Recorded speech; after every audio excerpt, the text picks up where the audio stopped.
151 games into this 2025 season, your Philadelphia Phillies are the National League East champs. Second straight year they've accomplished that feat, 13th time overall in the rich history of this great franchise. Good morning, Philadelphia. Your baseball team is the NL East champions. Ricky Pitalico, Ben Davis, I'm Michael Barkan. Back to Tom in just a moment with all the interviews, and this was something we have seen throughout the season. Ricky and Ben, this is a team that had fallen behind, been tied, reclaimed the lead, tied again, and finally withstood. This is live. Bryce Harper with hugs all around as the T-shirts are handed out that mean they are the NL East champions. And it was great to watch. And well deserved. I mean, there's a team that deserves it. I think obviously we all knew this was going to happen here at some point. You might as well get it done tonight. Like I said that in pregame. They're going to get it done tonight. Why not? They might as well. Bryce Harper, one of those guys who had a big home run tonight. That guy? It didn't hold up, but Harrison Bader. Harrison Bader, who has been here since the trade deadline, and he is as important as anyone in claiming this title. I will tell you this much, included in all the trades that I can remember at deadlines, I think he may be one of the most important guys that has ever come here because he answered a lot of questions in the Phillies outfield, and I think it was huge. I think the team actually can relax right now knowing that they have a center fielder. How special for Phillies fans that went to L.A. to watch this, Ben Davis. As you see everybody assembling, what stands out to you about what they've accomplished yet again this year, although still not the whole ball of wax? I just think their perseverance and the professionalism and how they go about their business day in and day out. This is a ball club that's had a lot of ups and downs, a lot of injuries this season. And what club doesn't have injuries? But the Phillies, notably, obviously, with Aaron Nola going on the shelf for a while, and Zach Wheeler done for the rest of the year. Rob Thompson and his staff has done a tremendous job. It's well-deserved. Hopefully they can soak this in because they have worked their tails off for this, Michael B. And it's nice to see them reap the rewards. Yeah. Think about the way they are handling themselves here, at least outwardly, at least in our observation. They are not doing jumping jacks and backflips. This is a team that has been here before. They won this division last year. This is the fourth straight year that they're in the playoffs. They're going to go and tear that locker room apart in a couple minutes. We'll see about that. If they do, we will be there to chronicle the whole thing. But when you look at what they've done, and we saw last year, they went nuts. They know there's a bigger goal for this team. Well, there's a bunch of bigger goals. Obviously, I think they all want to win a World Series. I think there's a bunch of people, including myself, that think this team is equipped to win that World Series. And not just because of what stands in front of them, but you look at other teams. I mean, you saw the Dodgers tonight. They have fight in them, but you just see that the Phillies always have that extra little something for these teams. I mean, Duran blows a save tonight, and then David Robertson goes out there and finishes out a ball game, which isn't easy, especially when you're a visitor at Dodger Stadium. There's always somebody else right now, and I think that's the best part about this team. And I got to believe the superstars are going to show up when it counts the most, and I think they're going to be huge in all the playoff series, and I think they're going. I really believe that they're going to win a World Series. I share the same belief, Ricky Bo, and I know Ben does as well. But when you look at this team, Ben, and the perseverance, you use that word, to fall behind as they did after taking the lead. Again, Kyle Schwarber with another home run. We'll see whether or not he can get to Ryan Howard's 58. But then to fall behind and have to get that lead back, tie the game, fall. It really was an amazing night as they take this title. It was. And you look at Ranger Suarez, what he did, 6 innings pitched, 3 earned runs. He kept them in the ball game thinking after Weston Wilson hits that 2-run tank, you're thinking, okay, Rangers going to get the W. If the bullpen wasn't great. Robertson coming in that 10th inning there and shutting the door. Again, another big team effort. You have the two big boys at the top of the order, Schwarber and Harper getting it done with a couple solo shots. And then Weston Wilson, your 9-hole hitter, coming up huge with a 2-run jack to put the Fighting Phils up by a run. They played good defense tonight. They just did everything right, and they're going to be celebrating in one of the tiniest clubhouses in all of baseball. We're going to wait. I wasn't saying they weren't going to celebrate. I just said that the demeanor on the field was befitting of a team, It's getting emblematic of a team that had been there before. Oh, we know they're the ski goggles that are out. Yeah, I mean, this is going to be the old hat because you know Topper's going to come out, give his little speech, and then let them go nuts. So this is what they wait for. Look, they're just preparing. Also, they have their secret party weapon. Who They is sure that? do. Garrett Stubbs. That's right. They got Stubbsy back, and that means this thing is going to know no bounds. The guys that we've left behind: Wheeler, Alvarado, Trey, Romano. They couldn't be here. The guys that have come up from Lehigh Valley and helped us out. This is a great team effort. Great team effort. Back-to-back National League East champions. Doesn't happen too often. JT, how many we got left, buddy? Whatever the hell it takes, top line!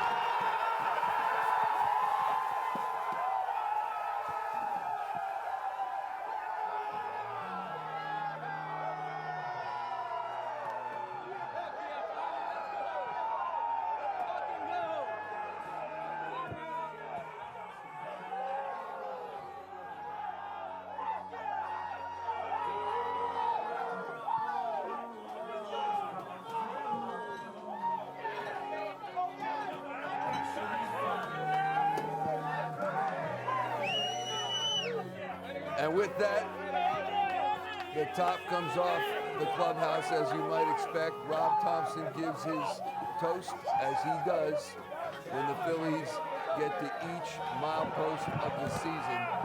And he praised first and gave credit to the guys who are not with the team right now because of injury.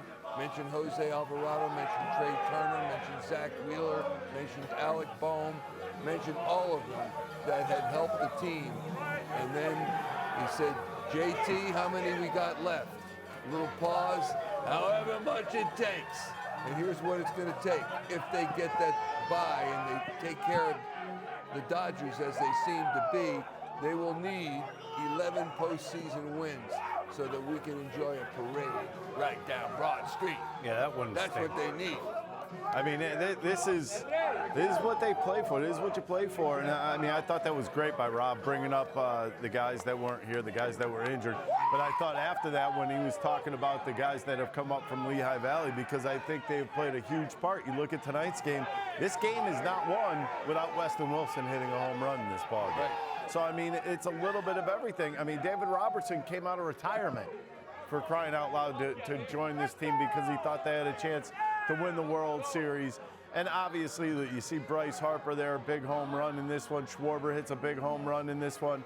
And I mean, it's a celebration because it's a long season. They've done a lot. They ended up winning the NL East, which is well-deserved. And the way they did it, stopping the Mets in the last month or so, that's what was impressive about And this. look at how the seventh inning started, top of the seventh. Otto Kemp, ground rule double. He comes around on a single by Bryson Stott, and then obviously Weston Wilson hits the big two-run home run. So it really is. It does take a village, and these guys, they were expecting to do this. They have the belief in themselves and their teammates, and they're celebrating, and as well they should, because this is well earned, hard fought, and tip my cap to them. It's a really good bunch of dudes who love playing baseball and love each other in that clubhouse. Love playing baseball and play it at the most elite level possible. And when you consider that they are missing two key members of that lineup, and it's as if they are on full steam ahead. When you think about Trey Turner out, you think about Zach Wheeler out, and certainly Alec Boehm out. They're going to get Turner and Boehm back. But even when they do, what does that do to the depth of this roster? It's just, I mean, it's pretty incredible that the names that are not here right now, and I'm talking about Wheeler, I'm talking about Turner, and you're talking about Alec Boehm, and you have names like, you know, I mean, Weston Wilson's filling in. Yeah, you have a guy like Otto Kemp stepping in, and they've all stepped in well. And I mean, you look at Harrison Bader; he didn't have a great game tonight, but I mean, he's been a guy who helped turn everybody's almost attitude around too, with his energy that he brings to the clubhouse every day. His bat has been talking for him for the most part. And to solidify center field may have been the biggest thing that's ever happened to this team in the last year and a half. No, it's Let me ask Lou to come over here. We're going to get Lou in a second, but sometimes someone will say something and it makes things crystal clear. And Harrison Bader just said, we just crossed off step one. Step one, which is nice. On to the step next one. On to step two, and we'll worry about step three. But that's, look at that. See, I'd be good with that. Give me a funnel. The funnelator. Yeah, you got to be careful with the funnelator, man. It goes down real fast. Oh, it's Stubbs. For the uninitiated, you see, you pour the beer in the funnel, right? That's not beer. Yeah, what do you think it is? Champagne? I'm sorry. You pour the soda in the funnel, you see. All right, Lou, you're a local guy. We'll explain it later. Tommy? Okay. Anyway, back to the funnelator. Yeah. It's just one of the things that they do in a 2025 celebration. That's all. Why not? Do whatever you want. Isn't that what this is about? It's a timing thing. You just played a bunch of games. All of a sudden you're NL East champions. I don't care if you do backflips right now. You might as well. Yeah. Have some fun with it. Certainly is. You can't do backflips. Certainly is what not and still keep my back intact. But when you look at what this team was like coming out of spring training, and we go back 6-7 months ago, how long has this season been? February pitchers and catchers report. And Ben, you were there. Ricky Bo, you and I watched. And you thought this team would be special coming out of spring training. Did you think we'd be here right now? I didn't know we'd be here this early, but yes, I thought we would be here. A lot of teams in this division just didn't play good baseball. Obviously, the Mets down the road, the Braves were really just a clunker the entire season. So it was really a two-horse race, and the Phillies have obviously come out on top with still 11 games to go. But you're right, this is a team that they never take anything for granted, which I really like. And I talked about the professionalism at length, and there's nobody better than these guys. They know what's expected of them, and they've gone out and producing. Yeah, we were talking about the importance of tonight's win, the importance of really trying to push it so you can get the win tonight, and if you have to ease off the gas a little bit tomorrow or even the next couple of games. I'm not saying enough so you lose touch with Milwaukee. Bryce Harper now with Tom McCarthy. Tommy. It's amazing. It's kind of like a workmanlike sort of celebration, and I think that's indicative of this team and how workmanlike this team is. Tommy, we'll get some more in a second, guys. Looking forward to that, Tom. Stay dry. And we've been saying that as happy as they are, as ebullient as this celebration is, it's a notch down from last year and the year before and the year before that, because they have been there and there is a greater goal in mind and they can see it in their sights. And so they're going to party hardy tonight, to be sure. And when they get the other milestones knocked off, or as Harrison Bader said, when they cross off steps 2 and hopefully 3 and 4, they're going to party like this again. But their nose is to the grindstone and they've got the goal in mind. I think they have a pretty good idea of where they want to end up this season. And you know what? Once you get to that first one, okay, that's a stepping stone, and they know there's more steps to take. It's not, okay, let's get to this step and not move anymore. They want to get to that top step, and they want to hand Mr. Middleton his trophy is what they really want to do. And this, to me, is very subdued for this team. I mean, We've seen them basically tearing down clubhouses. Yeah. But I mean, you know what? It's good to see that they know there's more in store. Yeah. And I think obviously the parties as we move on, because I don't think this is going to be the first one, are going to get a little bit wilder as we move forward. That's okay. They'll be well deserved. But Ben, I love what Bryce Harper told Tom, and he said, you know, we wanted to do it with a win. Yeah. And sure, we would have taken it any way we had to take it, winning the division's the bottom line. But to do it with a win. The Tom, funnel was great. Yeah, what's up, bud? Yeah, well, you know what? Well, be careful with the funnel, because the funnel ends up in the tunnel, and that's not a good thing. Well, it's now officially the Chug Buddy, Michael. That's what the label is on. It's the Chug Buddy. Chug Buddy. Yeah, Chug Buddy. Ricky That's just right. ordered 2 on Amazon. I don't blame him. I honestly don't blame him. Tom, they look like they're hours of fun. You mentioned that not that it's a subdued celebration, because it's not, but it's not the same as it was last year, is it? It's, you know what, I think it's like this team. I think it's workmanlike. Does that make sense? Yes. Like they know there's so much more ahead, and I think it's just workmanlike for this team. And listen, it's not going to be the last celebration. That's just the way it's going to be. It's just not going to be the last celebration. When you see how this all unfolded tonight, Tommy, did you have doubt that they would be able to do this as they have? No, I didn't. Well, I mean, tonight as a whole, Yeah, when they were down 3-1. Game, yeah. Yeah, when they were down 3-1, I thought, all right, they need something big. And honestly, Stott's base hit was big. But Weston Wilson's 2-run home run, it just kind of said, all right, we're all good. You know what I mean? Yeah. And then Bryce comes through. And I thought David Robertson was just unbelievable. I mean, that's not easy to do, what he did in the last half inning. I mean, it's just not. I mean, he had a lot of traffic, too. It's not easy to do. Tom, we heard you say that you know, with Kyle Schwarber, he said, hey, we still have a lot of baseball left. How much do you think in their mind they're looking at the Brewers and saying, you know what, we're coming for you. We want that #1 overall seed. Well, I think they do want the #1 overall seed, Ben. I think that's really important, and then to play every game at home. Tom, isn't that kind of refreshing? I mean, the one thing that we're hearing from everybody is that, yeah, it's a celebration, but we still have a long way to go. And I think that says a lot to the fan base here in Philly. Yeah, I think so, Ricky. And I think, you know, if they had gotten into the playoffs, they were going to celebrate. It would have been similar to this. You know, if their magic number had gotten down to the point where they had knocked the Giants out and stuff like that, they would have celebrated. Because I think it is always important to celebrate, to remind you of the hard work that you've put in during the long season. But I think, and again, this is the earliest date-wise the Phillies have ever clinched the division. And who would have thought that was coming just 2.5 weeks ago, right? I mean, you figured they were going to clinch it, but who would have thought it would be this early?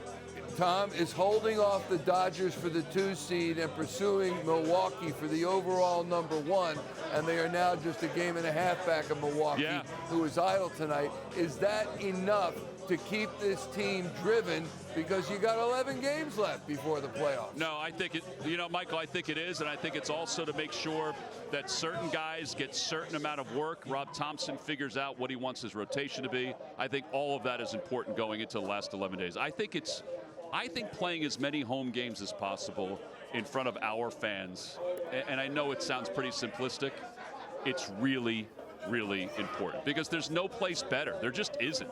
And I know everybody can say that this is better, that is better, but there's no place better than Citizens Bank Park. Oh, I'm with you, my friend. And when you've got the best home record in baseball at 51-24, you want to utilize that to the max. Absolutely. It looks like Club Philly in there. I mean, it looks like a discotheque, for goodness sakes. Well, the disc jockey is back. I mean, he's back. He's got the Chug Buddy right now, so he's got the music flowing. And somehow Tom McCarthy has remained high and dry.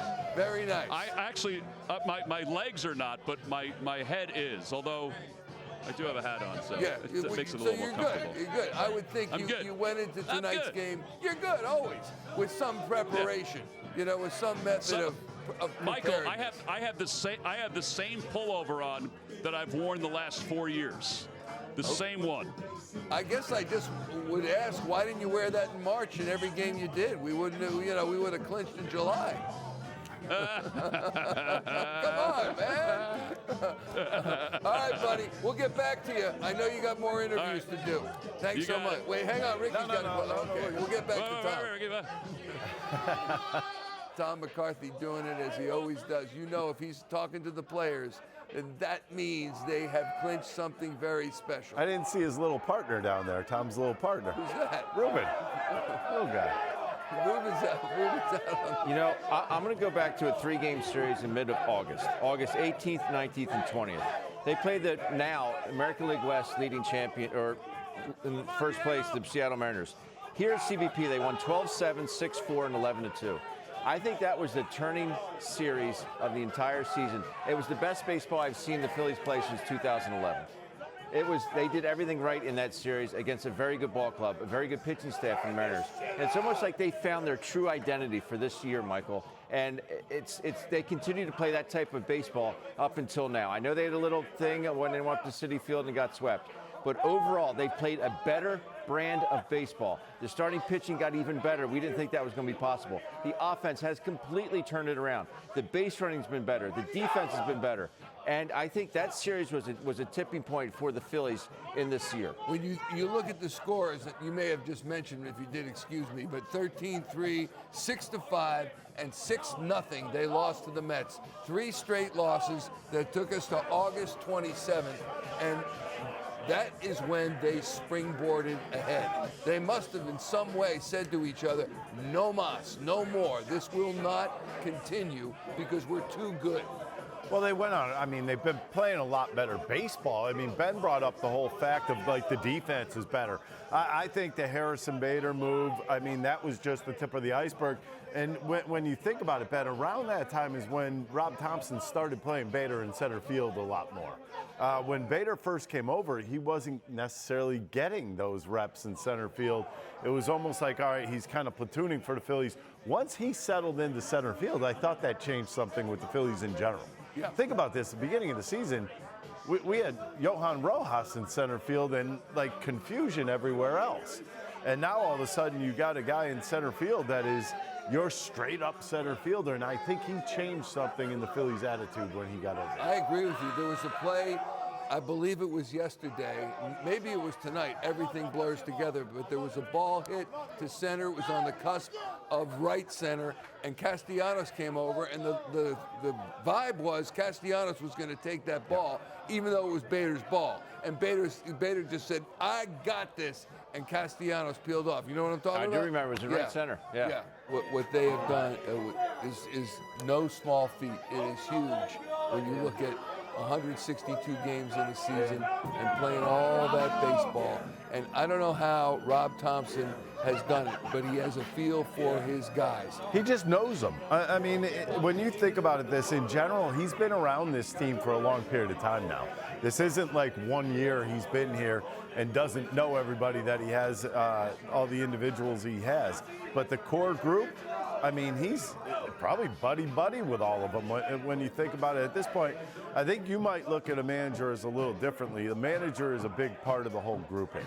And, you know, if you get along with your manager, it makes things easier. It makes everybody kind of more comfortable around you. If you don't, what happens in the clubhouse? You get these little, you know, tiffs here and there. This isn't a team that's like that. This is a team that actually likes each other. You don't see that everywhere you go. I'll tell you that much. I wish that, you know, the folks could see the work that these guys put in. When we're on the road with the ball club, there's a staff bus that leaves every day. For a 7:05 game, there's a staff bus that leaves at noon. And only staff is on it. So they're getting to the ballpark at 12:15, 12:20. There's 7 hours ahead of time for a ball game. And you think, well, he just goes to the ballpark, righties on the mound, let me stick some lefties in the lineup, and we'll attack accordingly. These guys have scenarios for everything that's going to happen or could happen in a ball game. And that's why you're seeing the success that Rob Thompson has had, the staff that works as hard as anybody in baseball, and the reason they're having the successes throughout the course of the season and throughout they're not just getting to the ballpark and saying, all right, we'll put him here, we'll put this guy over here.